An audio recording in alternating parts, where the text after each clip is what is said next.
Le brouillard matinal enveloppait les pics du Mont Blanc comme un linceul ancestral quand Robert Moreau, 42 ans, et sa fille Julie, âgée de seulement 12 ans, entamèrent ce qui serait leur dernière expédition ensemble.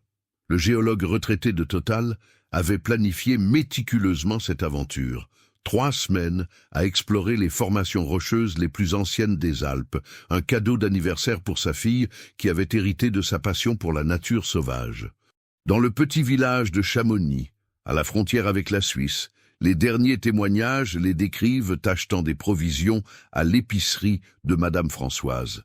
La commerçante, aujourd'hui âgée de 73 ans, garde encore en mémoire l'image de Julie, feuilletant un carnet à dessin, ses yeux bruns brillants d'expectative, tandis que son père vérifiait des coordonnées GPS sur une carte topographique usée.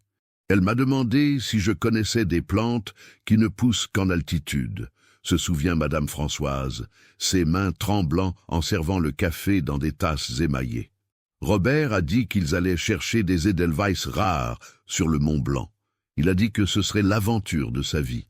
La dernière communication officielle arriva par radio amateur 3 jours plus tard, à 18h47 d'un jeudi pluvieux. La voix de Robert, déformée par les parasites, signalait des conditions climatiques adverses et la décision d'établir un campement de base à 2200 mètres d'altitude aux coordonnées 45 degrés 49 P 31 N, 6 degrés 51 48 E. Ces derniers mots, enregistrés par l'opérateur du secours en montagne de Chamonix, portaient une étrange urgence. Julie a trouvé quelque chose d'intéressant. Nous allons enquêter demain matin. Le silence qui suivit durerait 13 ans.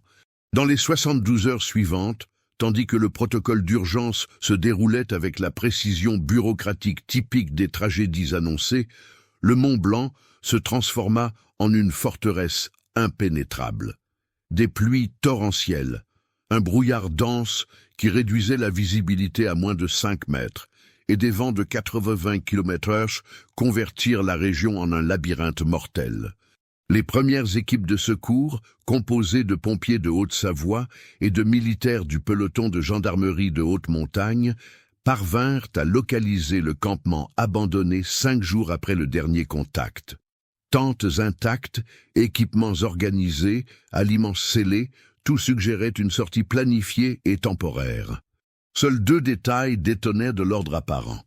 Le carnet à dessin de Julie était ouvert sur une page blanche et le GPS de Robert enregistrait un parcours de 847 mètres en direction d'une formation rocheuse non répertoriée. Pendant 3 semaines, 127 personnes fouillèrent chaque pierre, chaque fissure, chaque possible abri naturel dans un rayon de 15 km. Des chiens pisteurs, importés de Paris, perdaient la trace sur les rochers mouillés. Des hélicoptères de l'armée de l'air française survolaient incessamment des canyons où les échos se multipliaient en fantômes sonores. Des plongeurs explorèrent des lacs glaciaires aux eaux noires qui ne révélèrent jamais leurs secrets. L'affaire gagna une répercussion nationale quand le Figaro Magazine afficha en couverture la photo de Julie souriant à côté d'un échantillon de quartz rose. La fillette des pierres disparue devint le symbole d'une tragédie qui touchait le cœur collectif français. L'image de l'enfance curieuse engloutie par l'immensité sauvage des Alpes. Peu à peu, les recherches officielles diminuèrent. Les ressources furent réallouées. La montagne récupéra son territoire, effaçant empreintes et murmures. Robert et Julie Moreau se transformèrent en statistiques, 2 noms de plus sur la liste sombre des disparus dans la plus haute chaîne de montagnes d'Europe. Mais dans les communautés locales de la région, une légende commençait à naître. Les anciens parlaient de voix dans le vent, d'un enfant et d'un homme qui marchaient éternellement entre les nuages du Mont Blanc, gardien d'un secret que la montagne n'était pas prête à révéler. Dr Marine Olivier n'a jamais cru aux coïncidences. Comme leader de l'expédition scientifique de l'Institut national de recherche en sciences et technologies pour l'environnement et l'agriculture, IRSTEA, elle comprenait que la montagne opère selon ses propres logiques, où chaque découverte est précédée par une chaîne complexe d'événements apparemment déconnectés. La découverte qui changerait tout commença de façon prosaïque. Une recherche sur les changements climatiques dans le microbiome alpin documentait des espèces de lichens à des altitudes extrêmes quand le doctorant Charles Martin de l'Université de Grenoble trébucha littéralement sur le premier vestige. C'était un matin de brouillard typique, se rappelle Marine, ajustant ses lunettes tout en observant la carte topographique qui domine le mur de son bureau à Lyon. Charles collectait des échantillons à 2180 mètres quand il marcha sur quelque chose qui sonna creux. Il pensa que c'était une racine pourrie, mais quand il nettoya la végétation, l'objet était une casserole en aluminium avec la marque Tefal, encore visible, corrodée mais structurellement intacte. À l'intérieur, protégé par des décennies de sédimentation, des fragments de papier plastifié révélèrent des chiffres, des coordonnées GPS écrites à la main avec un stylo à billes bleues. 45 de 4931N, 6 de 5148E, les mêmes coordonnées du dernier contact de Robert Moreau. Marine n'était pas spécialiste des cas de disparition, mais 13 années de recherche dans les Alpes avaient aiguisé son instinct d'enquête. Elle consulta les archives de la police nationale, croisa des données météorologiques historiques, étudia des rapports géologiques de la région. Un schéma commença à émerger, non dans les documents officiels, mais dans les espaces blancs entre eux. La formation rocheuse vers laquelle Robert et Julie marchèrent en mars 2012 ne figurait sur aucune carte officielle. Les images satellites de l'époque montraient seulement une tache diffuse, probablement due à la couverture nuageuse. Mais Marine découvrit quelque chose que les équipes de secours avaient ignoré. Des données sismiques collectées par l'Institut de physique du globe de Paris indiquaient une activité tectonique minimale dans la région pendant la période de la disparition. Micro-déplacement, explique-t-elle, traçant des lignes sur la carte avec un stylo rouge. Rien qui causât des tremblements de terre, mais suffisant pour altérer la conformation de grottes et de fissures rocheuses. L'hypothèse était scientifiquement plausible. Père et fille auraient pu trouver refuge dans une formation géologique instable qui s'effondra par la suite, les scellant dans une chambre naturelle. Mais Marine savait que les hypothèses ont besoin de preuves, et les preuves exigent de l'exploration. La nouvelle expédition fut approuvée en temps record, un luxe rare dans la bureaucratie académique française. Outre l'équipe scientifique de l'IRSTEA, le groupe incluait 2 spéléologues du comité départemental de spéléologie de l'Isère, un spécialiste en secours de la police nationale, et, sur l'insistance de Marine, un guide local appelé André, dont la connaissance ancestrale de la région serait cruciale pour naviguer les secrets du Mont Blanc. André, 54 ans, appartenait à la communauté qui avait signalé les premières voix dans le vent après la disparition. Pendant les préparatifs à Chamonix, il révéla un détail qui ne figurait pas dans les rapports officiels. Dans les mois suivant la disparition de Robert et Julie, d'autres locaux avaient trouvé des objets étranges éparpillés dans la montagne. Une boussole, des fragments de tissus synthétiques et plus significatifs, des pages arrachées d'un carnet avec des dessins de plantes. « Mon peuple sait que la montagne cache parfois des choses, » dit André, sa voix grave, portant le poids de générations d'observations de la nature. Mais il sait aussi que quand il est temps de révéler, elle révèle. La nuit précédant le départ, Marine reçut un appel inattendu d'Isabelle Moreau, veuve de Robert et mère de Julie. La femme, maintenant âgée de 58 ans, travaillait comme professeure de géographie à Paris et maintenait vivant l'espoir d'un dénouement à la disparition de sa famille. « Je rêve d'elle », confessa Isabelle, sa voix étranglée traversant la ligne téléphonique déformée. « Julie apparaît dans mes rêves, tenant des fleurs que je n'ai jamais vues auparavant. Elle dit toujours la même chose. « Maman, nous avons trouvé le jardin secret de la montagne. » Marine promit que, indépendamment de ce qu'elle trouverait, Isabelle serait la première à savoir. Mais en raccrochant le téléphone, une inquiétude croissante s'emparait de ses pensées. 13 ans étaient suffisants pour que la montagne efface complètement toute trace humaine. Qu'espérait-elle exactement trouver dans le campement perdu de Robert et Julie Moreau? À l'aube suivante, tandis que l'hélicoptère de l'armée de l'air se préparait à décoller vers le Mont Blanc, Marine observa pour la dernière fois les lumières de Lyon disparaître à l'horizon. Elle savait que des histoires comme celle-ci ont rarement des fins heureuses, mais elle portait avec elle la conviction inébranlable que toute vérité, aussi douloureuse soit-elle, mérite d'être découverte. La montagne attendait, silencieuse et patiente, comme elle avait toujours attendu. L'entrée était presque invisible, une fissure irrégulière dans la paroi rocheuse, masquée par des rideaux de fougères et d'Edelweiss qui semblaient avoir poussé là depuis des siècles. Sans l'indication précise du GPS trouvé dans la casserole, même l'équipe expérimentée de Marine serait passée directement devant. « On dirait que quelqu'un l'a camouflé intentionnellement », observa Charles Martin, séparant avec soin la végétation dense. Ces mots résonnèrent avec une étrangeté prémonitoire, comme si la montagne elle-même avait conspiré pour cacher cet accès. André s'approcha de l'entrée avec la révérence de quelqu'un qui reconnaît un lieu sacré. Ses mains touchèrent la roche avec une délicatesse ancestrale, et pendant un moment, ses yeux se fermèrent en concentration. Quand il les rouvrit, son expression avait changé. « C'est ici que les voies ont commencé », dit-il simplement. L'intérieur se révéla être une cathédrale naturelle aux proportions surprenantes. La fissure s'élargissait en une grotte d'environ 200 mètres carrés avec un plafond irrégulier qui montait jusqu'à 15 mètres de hauteur. Stalactites et stalagmites créaient des colonnes naturelles qui divisaient l'espace en chambres interconnectées et une clarté diffuse s'infiltrait à travers des ouvertures invisibles de l'extérieur.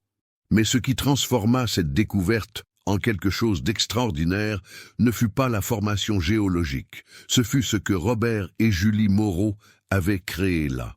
Le campement n'était pas seulement un abri temporaire. C'était un laboratoire, un musée, un jardin secret construit au fil d'années d'isolement volontaire. Des tentes de camping partageaient l'espace avec des structures improvisées faites de branches et de pierres. Des étagères naturelles, dans les parois rocheuses, exposaient des collections méticuleusement organisées de minéraux, plantes séchées, graines, et des centaines de dessins détaillés d'espèces jamais répertoriées par la science. Marine se déplaça dans l'espace en silence révérencieux, sa lampe révélant les couches d'une vie qui s'était adaptée aux conditions les plus improbables. Un système ingénieux de collecte d'eau de pluie utilisait des bâches et des récipients disposés stratégiquement. De petits jardins cultivés dans de la terre transportée de l'extérieur abritaient des plantes médicinales et alimentaires. Une bibliothèque improvisée gardait des livres sur la botanique, la géologie et la survie, leurs pages protégées dans des sacs plastiques. Mais ce furent les journaux qui révélèrent la vraie dimension de la découverte. Robert avait tout documenté. Ces annotations, écrites d'une écriture de plus en plus tremblante avec le passage des années, racontaient une histoire de transformation graduelle, d'une expédition de 3 semaines qui s'étendit indéfiniment, d'un père et d'une fille qui découvrirent quelque chose de si extraordinaire qu'ils choisirent de rester cachés du monde. Jour 127. Julie a trouvé aujourd'hui une espèce d'orchidée qui n'existe dans aucune classification. Les pétales changent de couleur selon l'humidité de l'air. Comment expliquer cela aux autorités? Comment leur faire comprendre que cette grotte est un laboratoire naturel unique sur la planète? Jour 2847. Le monde là-dehors continue de détruire la nature. Ici, nous protégeons des secrets qui peuvent révolutionner la botanique mondiale. Julie a grandi. Elle est devenue une scientifique née. Elle dit que nous sommes les gardiens de cet endroit. Jour 4205. Ma santé se détériore, mais Julie est forte. Elle a appris tout ce que je pouvais enseigner et bien plus. Si quelque chose m'arrive, elle sait quoi faire. La dernière entrée, datée de seulement 2 mois auparavant, était écrite d'une écriture différente, plus jeune, plus ferme. Jour 4751. Papa est parti hier pendant son sommeil. Je l'ai enterré dans le jardin des Edelweiss, comme il l'avait demandé. Je continue seul, mais pas solitaire. Les plantes sont ma famille maintenant. Quelqu'un doit protéger cet endroit jusqu'à ce que le monde soit prêt à comprendre. Marine sentit ses jambes faiblir. Julie était vivante. La fillette de 12 ans était devenue une femme de 25 ans, scientifique autodidacte, gardant seule les secrets d'une biodiversité unique. Mais où était-elle maintenant? La réponse vint sous la forme d'une piste subtile, des empreintes récentes dans la terre humide, se dirigeant vers un passage étroit au fond de la grotte principale. L'équipe suivit prudemment, leurs lampes illuminant des parois ornées de peintures rupestres modernes, des représentations détaillées de plantes et d'animaux exécutées avec des pigments naturels. Le passage s'ouvrait sur une seconde chambre, plus petite, mais également impressionnante. Et là, agenouillée à côté d'un jardin suspendu impossible, elle était là. Julie Moreau était devenue une créature de la montagne. Ses cheveux bruns descendaient jusqu'à la taille, entrelacés de petites fleurs. Sa peau, bronzée par le soleil filtré à travers les ouvertures rocheuses, était décorée de peintures géométriques locales. Elle portait des vêtements tissés de fibres végétales, et ses mains, délicates mais calleuses, tenaient avec un soin extrême un plan jamais vu par la science. Quand elle perçut la présence des visiteurs, elle ne montra ni peur ni surprise.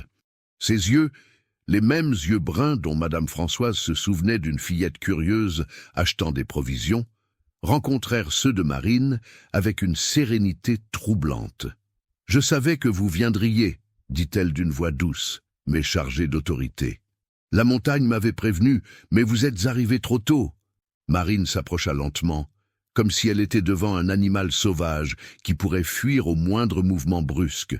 « Julie, je suis Marine, de l'IRSTEA. Votre mère? Votre mère vous cherche depuis 13 ans. » Le sourire de Julie portait une tristesse ancienne, mais aussi une paix qui semblait impossible après tant d'isolement. « Je sais. Je la sens dans mes rêves. Mais vous ne comprenez pas. Cet endroit n'est pas seulement une grotte. C'est un portail, un laboratoire de la nature elle-même où les espèces évoluent de façon accélérée. Ce que nous avons découvert ici peut changer la compréhension humaine de la vie sur Terre. » Elle fit un geste vers le jardin suspendu, où des dizaines de plantes inconnues poussaient en symbiose impossible, leurs couleurs et formes défiant toute classification botanique connue. Mon père est mort en protégeant ce secret. J'ai continué son travail. Mais le monde là-dehors... Julie marqua une pause, ses yeux reflétant une sagesse prématurée. Le monde n'est pas encore prêt. L'humanité détruirait cet endroit au nom de la science ou du profit. Marine comprit qu'elle faisait face à un dilemme éthique sans précédent. Julie était techniquement libre. Elle n'avait pas été enlevée ou maintenue contre sa volonté. Elle avait choisi, de façon consciente, de rester comme gardienne d'une découverte qui pourrait révolutionner la science. Mais elle était aussi une personne que le monde considérait comme morte, dont la mère pleurait depuis plus d'une décennie. Et s'il y avait un moyen de protéger cet endroit et de vous réunir avec votre famille, demanda Marine. Le regard de Julie se durcit légèrement. Pouvez-vous garantir que ce jardin secret restera intact? Qu'aucune corporation, aucun gouvernement, aucun intérêt commercial ne profanera jamais ce que nous avons construit ici. C'était une question à laquelle Marine n'avait pas de réponse. Et dans la grotte silencieuse, entourée de merveilles qui défiaient la compréhension humaine, elle comprit que certaines découvertes sont trop grandes pour être révélées d'un coup. La réunion au siège du ministère de l'Environnement à Paris eut lieu un matin d'août, caractéristique de l'Île-de-France. Ciel ouvert, air sec, une clarté qui contrastait dramatiquement avec la pénombre verte du Mont Blanc. Autour de la table ovale en bois sombre, des représentants d'institutions qui dialoguaient rarement tentèrent de construire une solution à un problème sans précédent. Marine observait les visages tendus, le directeur de l'IRSTEA, la procureure générale de la République, le représentant du ministère de l'Environnement, 2 anthropologues spécialistes des droits culturels et Isabelle Moreau, qui tenait de main tremblante une tasse de café déjà froid. 3 mois s'étaient écoulés depuis la découverte, et le secret pesait sur tous les impliqués comme une responsabilité trop grande pour toute décision individuelle. « Ce que vous me demandez, dit Isabelle, sa voix contrôlée mais fragile, C'est d'accepter que ma fille ait choisi de rester morte pour le monde. Marine se pencha en avant. Pendant les semaines suivant le premier contact, elle était retournée à la grotte 5 fois, toujours accompagnée seulement d'André. Chaque visite approfondissait sa compréhension de la complexité de la situation et son admiration pour la femme qu'était devenue Julie. « Isabelle, j'ai vu votre fille. Elle n'est pas seulement vivante, elle est épanouie. Elle a développé une connaissance sur la biodiversité alpine qui surpasse tout spécialiste mondial. Les espèces qu'elle répertorie et protège dans cette grotte, certaines peuvent contenir les clés de nouveaux médicaments, de nouvelles façons de comprendre l'évolution. Mais c'est ma fille !» Isabelle explosa, permettant à l'émotion contenue d'émerger enfin. Elle avait 12 ans quand elle a disparu. Comment puis-je accepter qu'un enfant ait pris une décision qui la séparerait de moi pour toujours? Le silence qui suivit ne fut rempli que par le bourdonnement de la climatisation et le bruit distant de la circulation parisienne. André, qui avait été invité comme consultant culturel, parla pour la première fois depuis le début de la réunion. « Dans la culture de mon peuple, dit-il, sa voix grave portant le poids de générations, il existe des personnes choisies par la montagne pour être des ponts entre les mondes. Chamans, gardiens, protecteurs de secrets sacrés.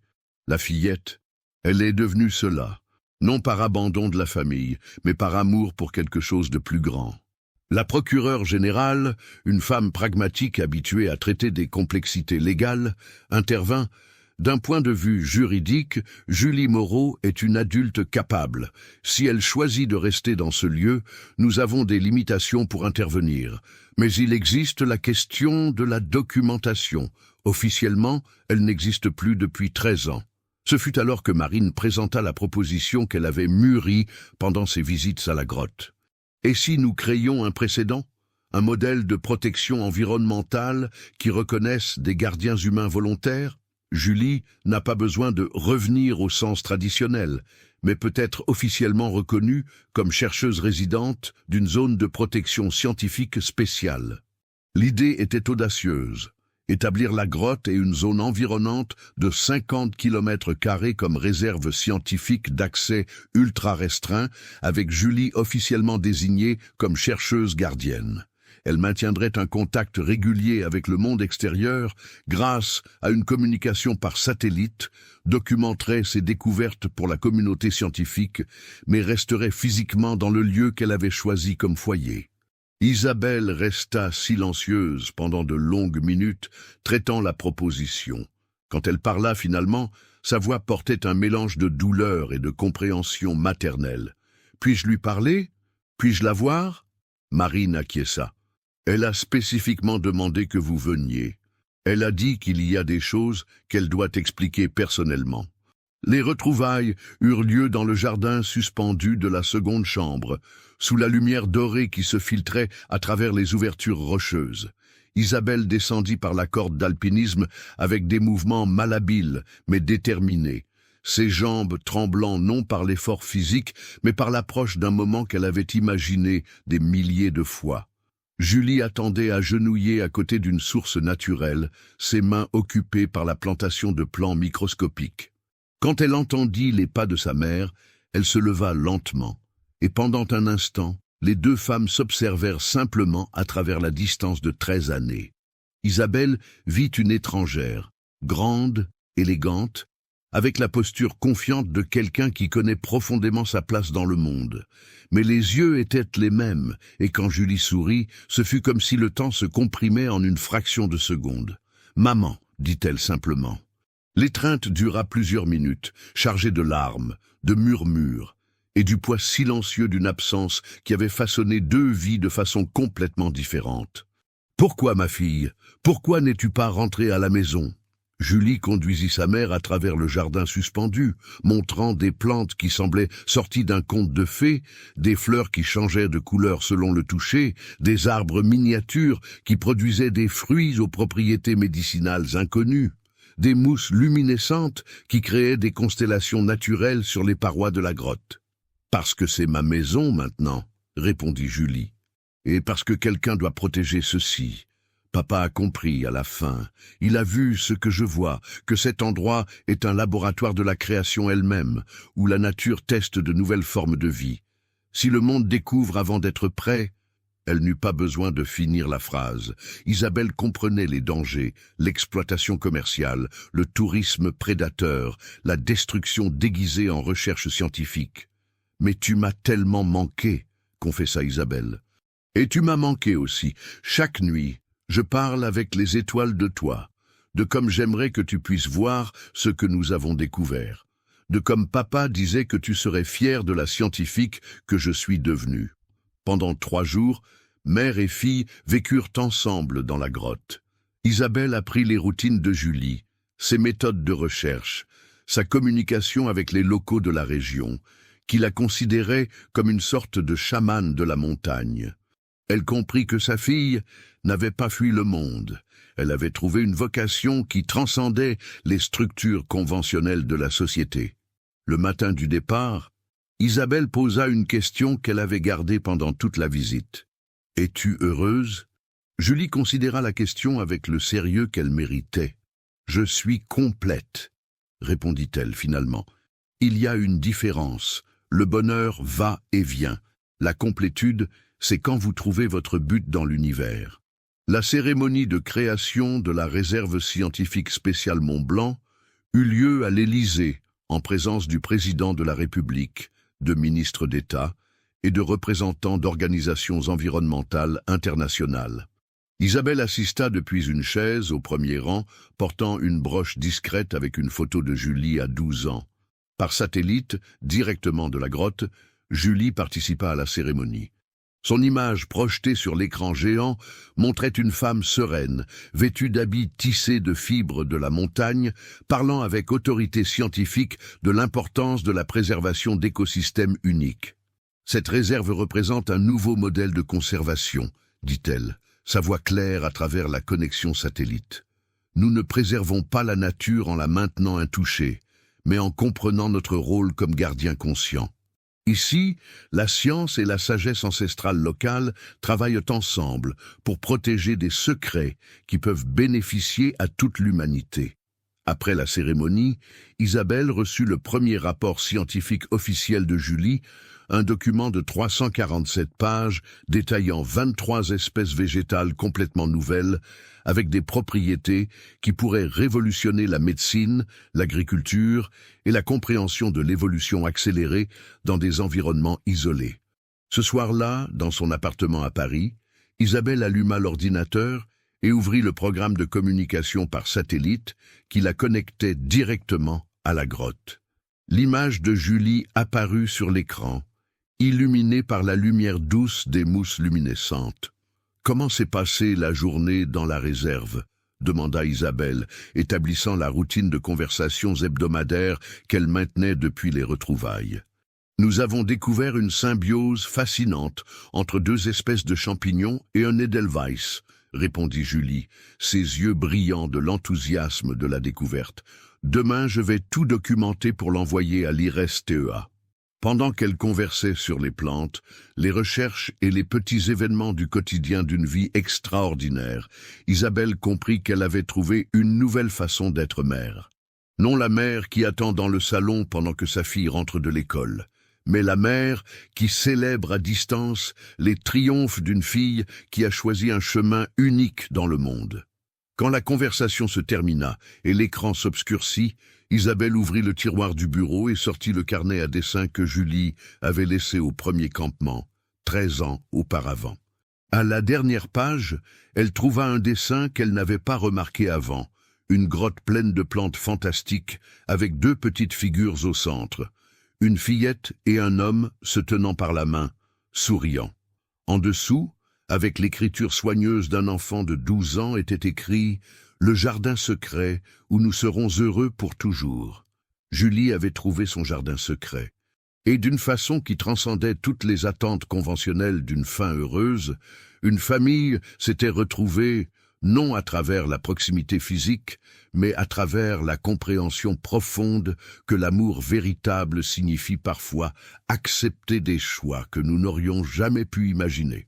Au Mont Blanc, une jeune femme continuait sa veille nocturne parmi les plantes qui brillaient dans l'obscurité, protégeant des secrets qui pourraient changer le monde. À Paris, une mère s'endormait en paix, sachant que sa fille avait trouvé non seulement une vocation, mais un but qui honorait tant la curiosité scientifique héritée de son père que l'amour inconditionnel appris à la maison. Et dans les communautés locales de la région, les anciens racontaient une nouvelle légende, celle de la femme plante qui devint gardienne des secrets de la montagne, construisant des ponts entre la connaissance ancestrale et la sagesse du futur. Certaines histoires ne se terminent pas par des réunions familiales traditionnelles. Certaines se terminent par la compréhension que l'amour prend des formes que nous n'aurions jamais pu prévoir, et que certains choix, aussi douloureux soient-ils, portent en eux une beauté qui transcende toutes les attentes conventionnelles d'une fin heureuse. 5 ans après l'établissement de la réserve, Isabelle reçut un appel inhabituel de Julie. Pour la première fois depuis leur séparation, sa fille demandait quelque chose de spécifique. « Maman, j'aimerais que tu viennes pour l'équinoxe de printemps. Il y a quelque chose que je veux te montrer. » Isabelle arriva au Mont Blanc, accompagnée de Marine, qui était devenue coordinatrice scientifique de la réserve. La descente dans la grotte était désormais facilitée par un système de cordes et de plateformes installées avec l'autorisation spéciale de Julie. Le seul compromis qu'elle avait accepté avec la modernité. Ce qu'elles découvrirent dépassait tout ce qu'Isabelle avait imaginé lors de sa première visite. Le jardin suspendu s'était étendu, créant un écosystème complexe de niveaux interconnectés. Des passerelles naturelles formées par des racines et des branches permettaient de circuler entre différentes zones climatiques que Julie avait créées en manipulant l'humidité, la température et l'exposition à la lumière. Mais la véritable surprise attendait dans une nouvelle chambre que Julie avait découverte et aménagée. Un espace circulaire parfait où la lumière du soleil se concentrait de façon naturelle, créant un effet de serre permanent. Au centre, un arbre d'une espèce inconnue s'élevait vers une ouverture parfaitement circulaire dans le plafond rocheux. « Je l'appelle l'arbre père », dit Julie, sa main caressant l'écorce lisse et argentée. « Il a commencé à pousser exactement à l'endroit où j'ai enterré papa. Ses racines s'étendent dans tout le système de grottes, connectant toutes les autres plantes. C'est comme s'il était devenu le cœur de cet écosystème. » Isabelle observa l'arbre avec émerveillement et une pointe de mélancolie. Dans la lumière dorée qui tombait d'en haut, elle pouvait presque voir Robert, sa passion pour la géologie, son amour pour la nature, sa détermination à protéger ce qu'il considérait comme précieux. « Il serait fier de toi, » murmura Isabelle. « Je sais, » répondit Julie. « Parfois, quand le vent souffle à travers les branches, j'entends sa voix. Il me dit que nous avons fait le bon choix. » Cette nuit-là, mère et fille campèrent ensemble, sous l'arbre père. Dans l'obscurité ponctuée par la bioluminescence des mousses et des champignons, Isabelle comprit finalement que sa fille n'avait pas choisi l'isolement. Elle avait choisi une connexion plus profonde avec la vie elle-même. « Maman, » dit Julie dans l'obscurité, « est-ce que tu penses parfois à ce qui se serait passé si nous étions rentrés à la maison ce jour-là » Isabelle réfléchit longtemps avant de répondre. « Je pense que nous ne serions pas devenues les femmes que nous sommes aujourd'hui. Toi, tu ne serais peut-être jamais devenue cette scientifique extraordinaire. Et moi, je n'aurais jamais appris que l'amour maternel peut prendre des formes que je n'imaginais pas. » Le lendemain matin, Isabelle fit quelque chose qu'elle n'avait jamais fait auparavant. Elle demanda à Julie si elle pouvait rester quelques jours de plus. « J'aimerais apprendre, » dit-elle simplement. « J'aimerais comprendre ce monde que tu as créé. » Julie sourit, le même sourire radieux qui avait illuminé son visage d'enfant dans l'épicerie de Madame Françoise tant d'années auparavant. « Bien sûr, maman, il y a tant de choses à te montrer. » Et ainsi, dans une grotte secrète au cœur du Mont Blanc, une mère et sa fille retrouvèrent enfin le temps perdu, non en revenant en arrière, mais en avançant ensemble vers un futur qu'aucune d'elles n'aurait pu imaginer. L'histoire de Julie et Robert Moreau devint légende, mais pas de la façon dont les légendes naissent habituellement. Il n'y eut pas de livres sensationnels, pas de films hollywoodiens, pas d'exploitation médiatique. À la place, leur histoire se propagea de manière plus subtile, à travers les articles scientifiques de Julie qui révolutionnaient lentement la compréhension de la biodiversité alpine, à travers les témoignages discrets de chercheurs qui avaient eu le privilège de visiter la réserve, à travers les récits des guides locaux qui parlaient avec révérence de la gardienne de la montagne. Et parfois, lors de nuits claires d'hiver, quand le vent souffle à travers les pics du Mont Blanc, les habitants de Chamonix jurent encore entendre des voix dans la montagne. Non plus des voix perdues appelant à l'aide, mais des voix sereines chantant les secrets éternels que seules les montagnes connaissent.